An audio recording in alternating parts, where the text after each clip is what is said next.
Today, we're jumping right into an absolutely fascinating mystery regarding the origins of global faith. Now, just to be clear up front, we aren't here to debate theology today. Instead, we're going to look at this through a purely anthropological lens. We're going to unpack the intense evolutionary, psychological, and geographic pressures that actually turned human belief into the ultimate civilizational software. Literally, the very code that allowed our ancient ancestors to survive and scale up. Let's get into it. So think about this for a second. Over the millennia, whether you're looking at Europe, the Americas, Africa, or China, humans have worshipped thousands upon thousands of different deities and pantheons, right? Yet almost all of those ancient belief systems are completely gone today. They're basically just confined to museums. So why is it that the enduring faiths, the ones that currently shape the daily lives of 80% of humanity, trace back strictly to just two narrow geographic corridors, the Middle East and India? Well, to figure that out, we really have to rewind the clock. Picture this. Deep inside a dark cave in Spain, a place known as the Pit of Bones, anthropologists discovered a pile of 28 early hominid skeletons. But here's the wild part. It wasn't just a mass grave. Lying right beside them was a single, meticulously crafted hand axe made of incredibly rare red quartzite. It had no scratches. It had never even been used. 450,000 years ago, an early human spent hours crafting a perfect, beautiful survival tool just to throw it into a dark pit with the dead. This right here is our earliest physical evidence of abstract thought. It's humanity's very first step into fiction and storytelling, choosing to give a deeper meaning to death rather than just accepting it as a cold biological fact. But this brand new superpower of storytelling, it came with a pretty massive side effect: the anxiety of the unknown. And a modern psychology experiment actually shows us exactly how human brains handle that kind of anxiety today. Researchers took a bunch of people and split them into two groups. One group was made to feel totally in control, while the other was made to feel helpless and vulnerable.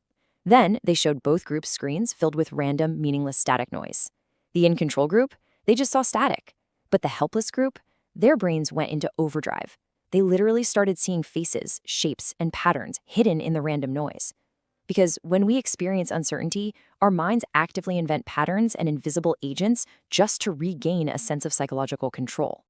Now take that exact same psychological survival mechanism and drop it into the minds of our ancestors living in a terrifying, completely unpredictable prehistoric jungle. When the wind suddenly howled, or lightning struck, or a completely healthy member of the tribe just dropped dead, their stressed-out brains naturally connected the dots. Those rustling leaves weren't just the wind anymore. Someone or something was shaking them. This instinct for pattern recognition birthed animism, the oldest human belief system on Earth. By assigning spiritual agency to natural forces, our ancestors gave a specific meaning to absolute randomness. And that gave them a desperately needed sense of psychological control. So early religion? It absolutely wasn't just a collection of random myths. It functioned strictly as civilizational software. Think of it like a vehicle riding on two vital wheels. The first wheel is psychological stability. That's providing meaning, safety, and answers in a really scary world. The second wheel is social stability, creating shared trust, morality, and actual rules for cooperation. As long as those two wheels turned smoothly together, early human tribes could navigate the brutal chaos of the natural world and survive.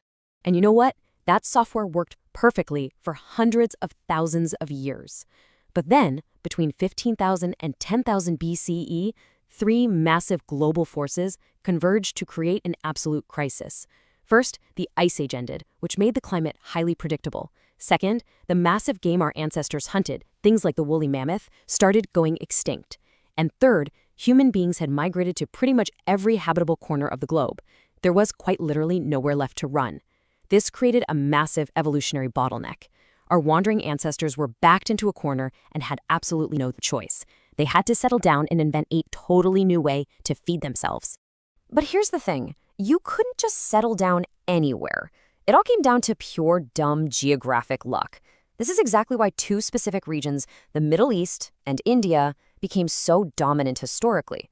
The Fertile Crescent and the Indus-Ganga region just so happened to naturally host 6 of the world's 7 founder crops, things like wild wheat and barley. They were literally the only places on planet Earth perfectly equipped to support massive, immediate agricultural scaling.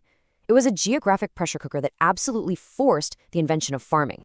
However, farming came with a truly terrifying consequence. a massive, sudden population explosion. For hundreds of thousands of years, humans had lived in small, tight-knit tribes of about 50 people. But suddenly, with all these steady calories pouring in from farming, settlements just skyrocketed.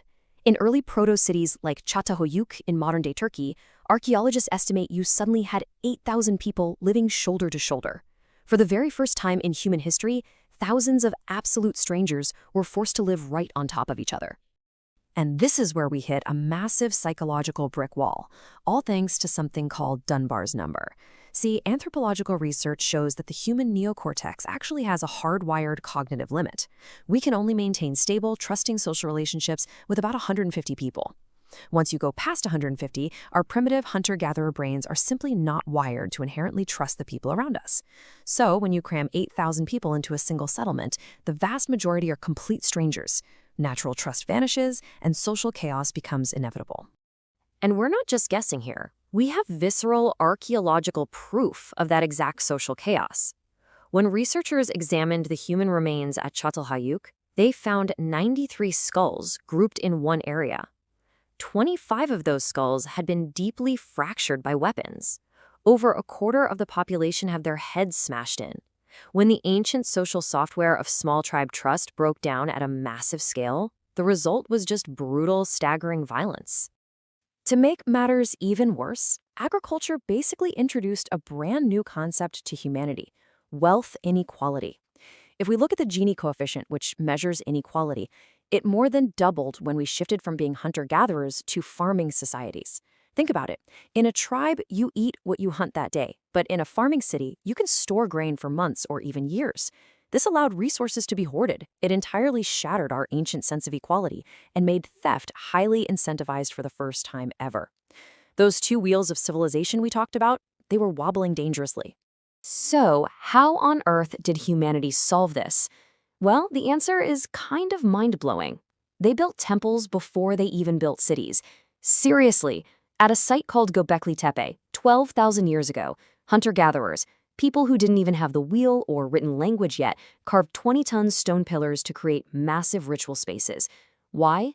Because they desperately needed neutral zones. These temples acted like giant trust centers, where huge groups of strangers could sync up through shared rituals, shared symbols, and shared stories. It was a way to artificially extend trust way beyond Dunbar's limit. And these spaces didn't just remain places of worship for long. They really quickly evolved into the world's first modern institutions. Because people trusted the temples, they started bringing their surplus grain there for safekeeping, effectively making the temple the original bank. By 8000 BCE, priests were using clay tokens to track who donated what. By 3500 BCE, that tracking system had evolved into actual written language.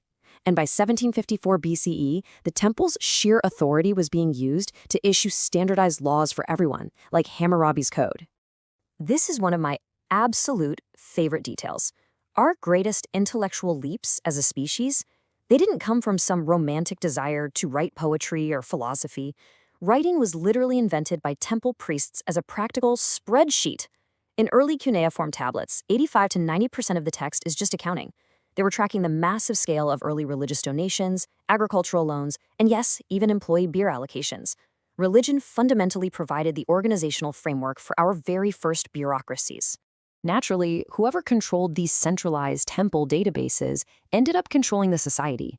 This temple-centric software consolidated immense power. Rulers all across the Middle East and eventually in Europe and China realized a massive hack. They could manage millions of people simply by claiming the divine right.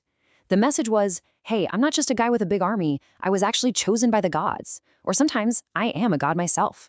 This centralized top-down authority became the universal blueprint for scaling human cooperation across the globe.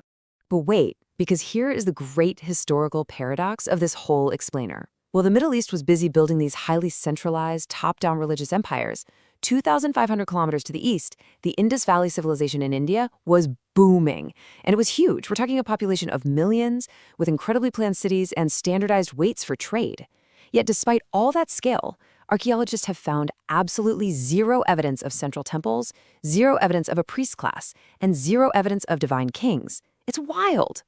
This leads us to the ultimate contrast in how these two regions solved the exact same problem of human coordination and scale. The Middle East blueprint moved towards simplification and centralization. You get one God, one book, one truth, and one centralized authority structure.